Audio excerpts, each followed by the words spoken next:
Assalamualaikum warahmatullahi wabarakatuh. Kami dari kelompok 8 kelas MN22M akan mempresentasikan materi bab 8 tentang mengidentifikasi segmen dan target pasar. Anggota kelompok ada saya, Feby Dinianti, kemudian Uti Yuleni, Fani Laylasari, dan Indriani. Untuk materi pertama akan disampaikan oleh Indrian. Indri, silahkan.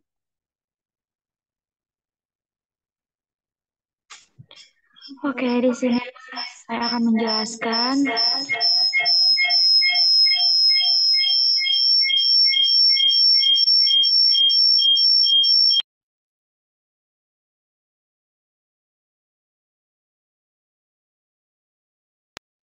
Oke, di sini saya akan menjelaskan definisi pasar. Definisi pasar tersendiri adalah tempat bertemunya penjual dan pembeli. Di sini pelaku bisnis dapat mempertimbangkan karakteristik pasar, seperti ukuran, pertumbuhan, dan kebutuhan pelanggan.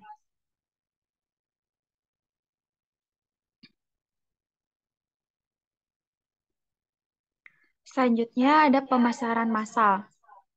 Pemasaran massal adalah pendekatan yang digunakan perusahaan untuk mempromosikan produk atau jasa mereka kepada halayak yang luas.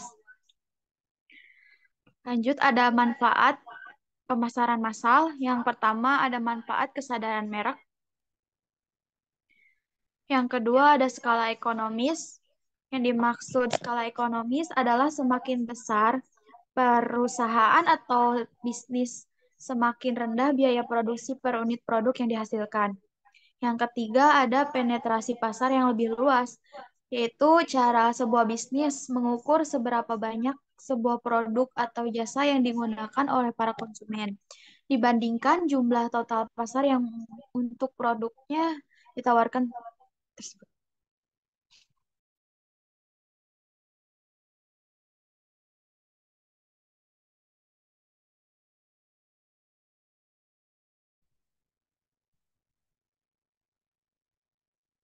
Baik, selanjutnya akan dibacakan oleh Fani. Silahkan Fani. Baik, selanjutnya ada strategi pemasaran massal. Apa sih strategi pemasaran massal? Adalah strategi pasar yang bertujuan menarik sebagian besar pasar sambil mengabaikan perbedaan ceruk. Strategi ini fokus pada volume penjualan yang tinggi pada titik harga yang lebih rendah. Yang pertama itu ada target. Target adalah memilih segmen pasar yang akan dituju atau dilayani dengan menggunakan strategi pemasaran yang dapat menarik banyak konsumen. Yang kedua ada pendekatan harga. Dengan menetapkan harga yang rendah daripada rata-rata pesaing untuk menghasilkan struktur biaya yang lebih rendah. Yang ketiga ada promosi. Promosi adalah upaya untuk menjangkau dan menarik jumlah konsumen di pasar dengan menghasilkan produk, harga, promosi, dan distribusi yang sama untuk semua konsumen yang ada di pasar.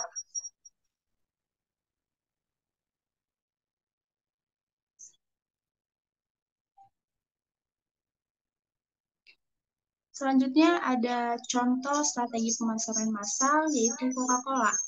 Strategi pemasaran massal dapat ditemukan dalam penjualan Coca-Cola, yang dimana perusahaan menjualnya pada volume yang tinggi ke seluruh dunia dengan cita rasa yang standar. Strategi ini memungkinkan perusahaan untuk menjangkau konsumen secara luas dan memanfaatkan skala ekonomi dalam produksi, distribusi, dan promosi produk. Selanjutnya akan dijelaskan oleh Feby.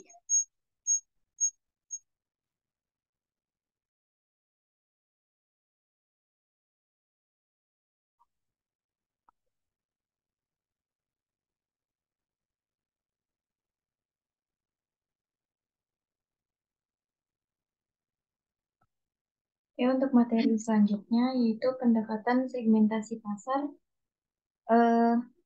Di sini definisinya adalah sekelompok pelanggan yang memiliki sekumpulan kebutuhan dan keinginan yang serupa. Kemudian untuk dasar segmentasi pasarnya itu ada geografis, psikografis, demografis, kemudian behavioral. Psikografis adalah mengelompokkan pelanggan berdasarkan aspek kepribadian, minat, dan gaya hidup mereka.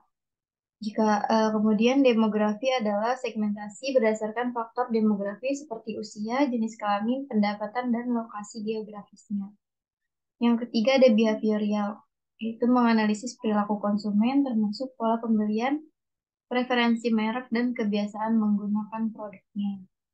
Dasar segmentasi umum dibagi menjadi 4, yaitu geografik tadi itu berdasarkan wilayah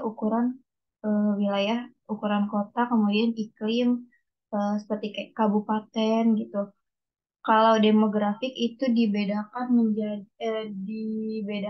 dengan umur, jenis kelamin, siklus pendidikan dan pekerjaan, bahkan ke agama atau penghasilan juga. Ada psikografi, yaitu kelas sosial, kepribadian atau gaya hidup. Gaya hidup misalnya pendapatannya dari kisaran 5 sampai 10 atau 10 sampai 15. Nah, di sini ada behavioral, harapan atau tingkah laku konsumen. Nah, itu dibedakan biasanya dari status penggunaan dan tingkat loyalitas pemakaiannya. Lanjut, untuk tahapan segmentasi pasar, yang pertama ada melakukan riset, yaitu meriset target pasar dapat digolongkan berdasarkan tadi jenis kelamin, usia, agama, dan yang lainnya. Kemudian target pasar, menyesuaikan kebutuhan sesuai dengan target pasarnya. Misalnya, target penjualannya adalah dijual untuk kalangan anak muda, berarti menyesuaikan produk yang dijual di area yang memang lebih banyak anak mudanya. Jadi menjual produknya sesuai dengan kebutuhan dari targetnya. Kemudian yang ketiga menganalisis data sebagai acuan dalam bentuk menentukan strategi pemasaran produk. Dan yang terakhir perlu melakukan evaluasi untuk memastikan target pasar tercapai. Jadi setelah dilakukan riset, target dan dianalisis, kita melakukan evaluasi untuk memastikan apakah target pasar tersebut itu tercapai atau tidak. Dan jika tidak tercapai, maka kita harus membuat uh, masalah dari penyebab kenapa target tersebut tidak tercapai sehingga harus dicari untuk pemecahan masalahnya. Oke, sekian untuk materi selanjutnya disampaikan oleh eh, UPI ya, oleh UPI Leni. Silahkan UPI.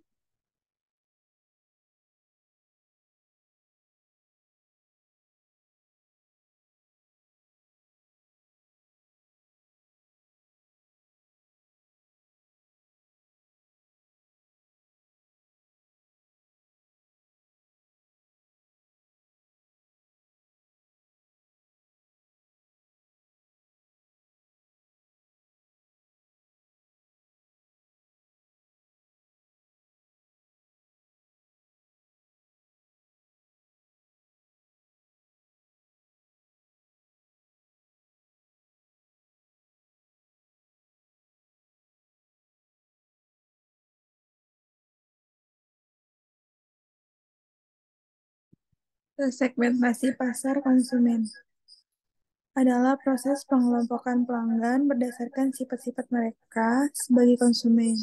Ini membantu bisnis untuk memahami preferensi dan kebutuhan pelanggan mereka dengan baik.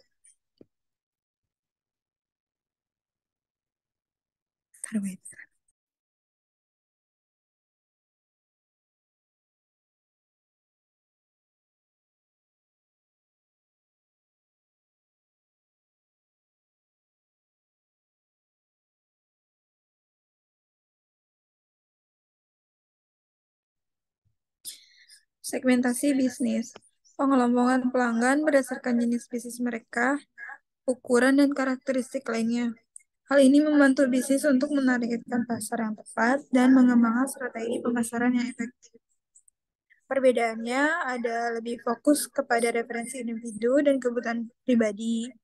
Terus ada lebih fokus pada kebutuhan dan pengambilan keputusan bisnis.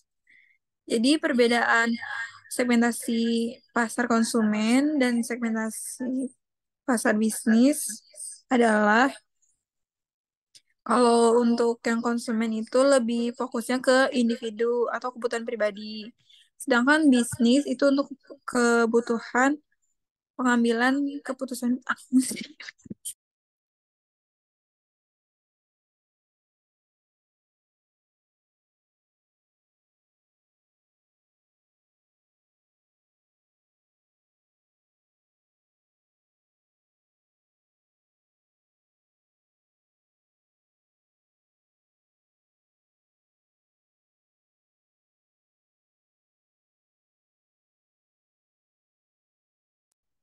Selanjutnya ada penerapan penentuan target segmen pasar.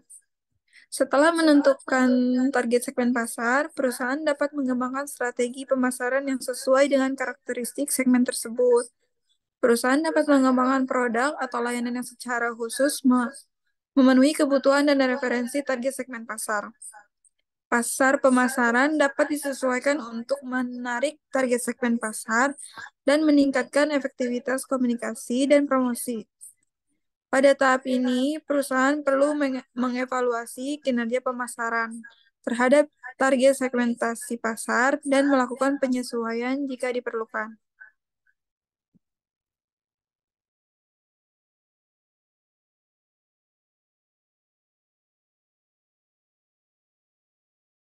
Selanjutnya akan dibacakan oleh Indri.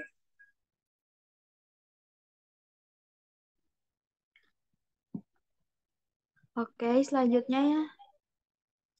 Ada tantangan dalam menentukan target segmen pasar.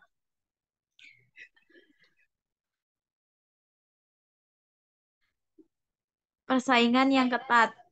Menghadapi persaingan yang ketat, menentukan target pasar yang tepat menjadi lebih penting untuk membedakan diri dari pesaing.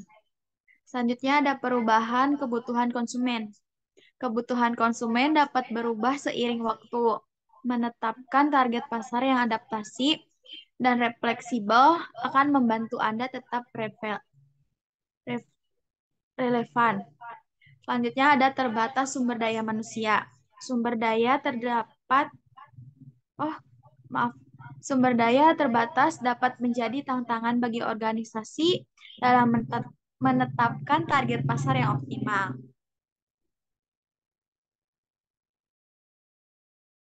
Oke, untuk kesimpulan akan dibacakan oleh Ibu Pan. Silahkan.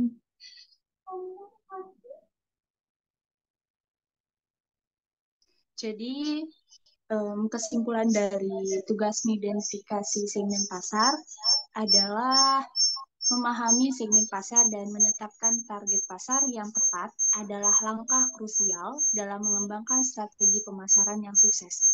Dengan mengidentifikasi segmen pasar yang relevan dan menyesuaikan strategi Anda dapat meningkatkan efektivitas pemasaran dan mencapai keberhasilan jangka panjang.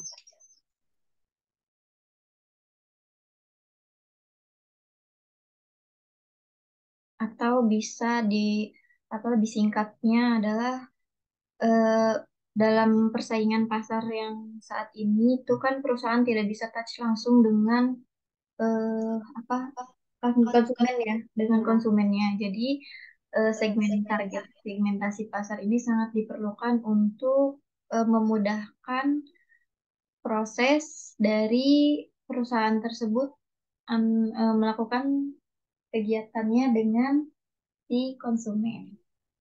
Baik, sekian dari kelompok 8. Kurang lebihnya mohon maaf. Terima kasih. Wassalamualaikum warahmatullahi wabarakatuh.